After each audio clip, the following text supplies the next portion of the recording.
récepteur de propos cinglants d'Anne-Sophie Lapix dans le journal télévisé de France 2 ou encore pointé du doigt pour un comportement jugé sexiste, Xavier Bertrand est la cible de tous les reproches.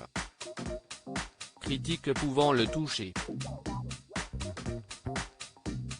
Et pourtant, car personne n'est épargné en politique et les moqueries ont été nombreuses pour le candidat à l'élection présidentielle de 2022. Dans un portrait qui lui a été consacré et révélé dans les colonnes de l'Obs ce jeudi 30 septembre, le principal concerné se dévoile notamment par son parcours singulier. Il n'a fait aucune grande école et a été agent d'assurance avant de se tourner vers la politique, mais aussi par les tacles qu'il a reçus. Nicolas Sarkozy s'est d'ailleurs prêté au jeu.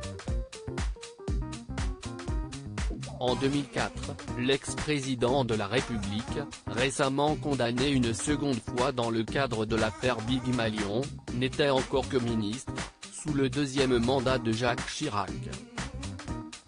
Il croise alors le chemin de Xavier Bertrand, alors secrétaire d'État chargé de l'assurance maladie, chaussé de Méphisto noir. De quoi inspirer un surnom moqueur au mari de Carla Bruni Sarkozy.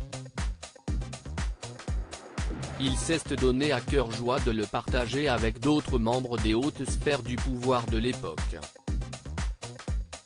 Tiens, voilà Flop, aurait-il ainsi glissé. Nicolas Sarkozy aurait même trouvé un second surnom pour le Picard, l'assureur de province.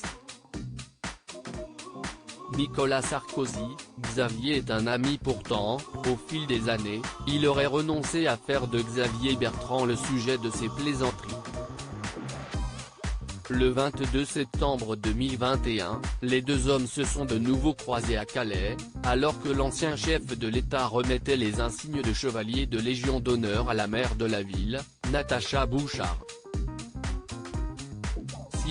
Alors que l'ex-maire de Neuilly s'est confié aux journalistes, laissant entendre que les moqueries ne sont plus qu'un lointain souvenir. Xavier est un ami, il l'a toujours été, a-t-il ainsi déclaré.